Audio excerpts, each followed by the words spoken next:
잘하고 싶은 마음은 알겠지만 아무리 해도 안 됐든 그건 실력 문제가 아니라. 안녕하세요, 사말라떼입니다. 오늘은 잘한다는 것에 대해서 이야기해 보려고 해요. 뭔가를 할 때 처음부터 잘해야 한다고 생각하는 사람들이 아직도 많이 계신 것 같더라고요. 그럼 잘한다는 게 뭘까요? 이 부분에 대해서 저의 의견을 좀 얘기해 보려고 해요. 저 역시 제가 하는 모든 것들을 잘하고 싶었어서 제 나름대로 다양한 경험과 방법을 동원해가며 지식과 실력을 쌓아왔었어요. 그 덕분에 저는 이런 능력들을 얻었죠. 카페 컨설팅, 사진 영상 촬영 및 편집, 디자인, 인스타그램 마케팅, 요리, 운전, 이 밖에도 소소한 능력들을 좀 가지고 있는 편이에요. 이런 능력들은 제가 뭔가 뛰어나서 얻어진 게 아니라 잘하고 싶다는 마음이 크고 간절해서 얻을 수 있었던 것 같아요. 그러면 제가 이런 능력들을 얻기 위해 어떤 방법을 썼는지 말해볼게요. 첫 번째, 일단 합니다. 누구나 한 번도 해본 적 없는 것을 처음 할 때는 어렵고 서툴고 두려워요. 그래서 첫 결과물 역시 좋을 리가 없겠죠. 그러다 보니까 나는 안 되나? 재주가 없나? 이런 식으로 자책하기도 하죠. 근데 한번 생각해 보세요. 이런 순간은 그때뿐이에요. 처음 해볼 때 힘든 이유는 말 그대로 모든 과정이 처음이기 때문이에요. 그래서 오히려 처음부터 잘하는 사람을 보면 굉장히 신기하죠. 가령 살면서 찍어본 사진이라고는 인증사진 정도였던 저 역시 사진 촬영을 처음 공부할 때 수직 수평, 화각, 구도, 조리개값 등 처음 보는 용어에서부터 굉장히 큰 곤욕이었거든요. 그러다 보니 공부하면서 이렇게 생각을 했어요. 이게 뭐라고? 이거 그냥 대충 찍으면 되는 거 아니야? 라고 말이죠. 근데 그런 생각을 하면서라도 꾸준히 연습하다 보니까 어느새 간단한 사진 하나를 촬영하더라도 저도 모르게 피사체를 배치하고 있고 수직 수평을 맞춰서 촬영하고 있더라고요. 왜냐면 잘 찍고 싶어서. 근데 그렇게 해도 처음부터 완벽한 사진 결과물을 얻진 못했어요. 당연하죠. 이제 하나씩 알아가는 단계였으니까요. 그럼에도 불구하고 배우기 전에 촬영했던 결과물보다는 완전 다른 결과물을 얻긴 했어요. 그래서 시작이 반이라는 말이 이런 상황에서 나오는 게 아닐까? 저는 그렇게 생각해요. 두 번째, 알아차리기. 무언가를 배우게 되면 결과물을 바라보는 관점부터 달라지게 돼요. 다시 사진 촬영에 대해 예를 들어보면 배우기 전에는 그냥 느낌 있어 보이던 제 사진들이 왜 느낌 있어 보이는지 이유가 확실해지는 것. 혹은 어딘가 부자연스럽게 보인다면 그 부분이 어디인지를 알게 되는 것을 말해요.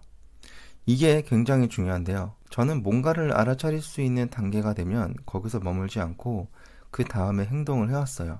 특히 부족함을 느꼈을 때가 대부분이었는데 저는 저의 부족함을 채우기 위해서 저보다 잘하는 사람의 글이나 영상 등의 콘텐츠를 찾아보면서 끊임없이 배우고 벤치마킹 해왔거든요. 제가 사진 촬영에 대해 참고했던 곳은 유튜버 최마태님 채널과 인스타그램에서의 수많은 사진 계정들이었어요. 즉, 꾸준히 공부하고 실행하다 보면 예전엔 몰랐던 것들을 계속 알아차리게 되고 그런 과정이 반복될수록 나의 레벨은 상승될 수밖에 없어요. 저는 크게 이렇게 두 가지 방법으로 현재 다양한 능력들을 얻었는데요. 그리고 이런 능력을 얻고 나면서 깨달은 점은 뭔가를 잘한다는 건 굉장히 상대적이라는 거예요. 근데 사람들이 잘하는 것에 대한 갈증을 느끼는 이유는 제가 생각했을 때 잘한다는 것에 대해 본인보다 남의 기준이 우선시돼서 그런 게 아닐까 싶더라고요. 그리고 또 하나가 처음부터 잘해야 한다는 마음이 커서 그런 게 아닐까 싶기도 해요. 그래서 혹시라도 이런 생각을 하고 계신 분들에게 감히 제가 약간의 도움을 드리자면 잘하려는 욕심은 일단 좀 내려놓으시고 그냥 하세요. 그리고 그 결과가 하지 않았던 것보다 1 정도만 잘했어도 일단 만족하시고요. 그걸 반복하세요. 만약 아무리 반복을 해도 실력이 2가 안 된다면 그날은 그냥 쉬세요. 잘하고 싶은 마음은 알겠지만 아무리 해도 안 됐든 그건 실력 문제가 아니라 멘탈이나 체력이 지쳤을 확률이 높아요. 누구는 일 끝나고 하실 수도 있고 누구는 다른 공부를 한 뒤에 할 수도 있겠죠. 즉 사람마다 하루 동안 보내는 일과라는 게 있잖아요. 그러니까 무리하지 마시고 차라리 명상이나 산책, 커피 마시기, 간식 먹기 등등 본인이 하고 싶은 걸 하면서 그날은 그냥 쉬는 게 좋아요. 반대로 어떤 사람들은 연습하는 내내, 공부하는 내내 실력이 떡상할 수도 있어요. 이때는 다른 의미에서 너무 무리하지 마시고 적당한 선을 좀 정해 놓으세요. 뭔가 계속 잘 되면 너무 신나가지고 나의 에너지를 다 쏟아내게 되거든요. 마치 뭐 물 들어올 때 노를 저어야 된다는 그런 마인드?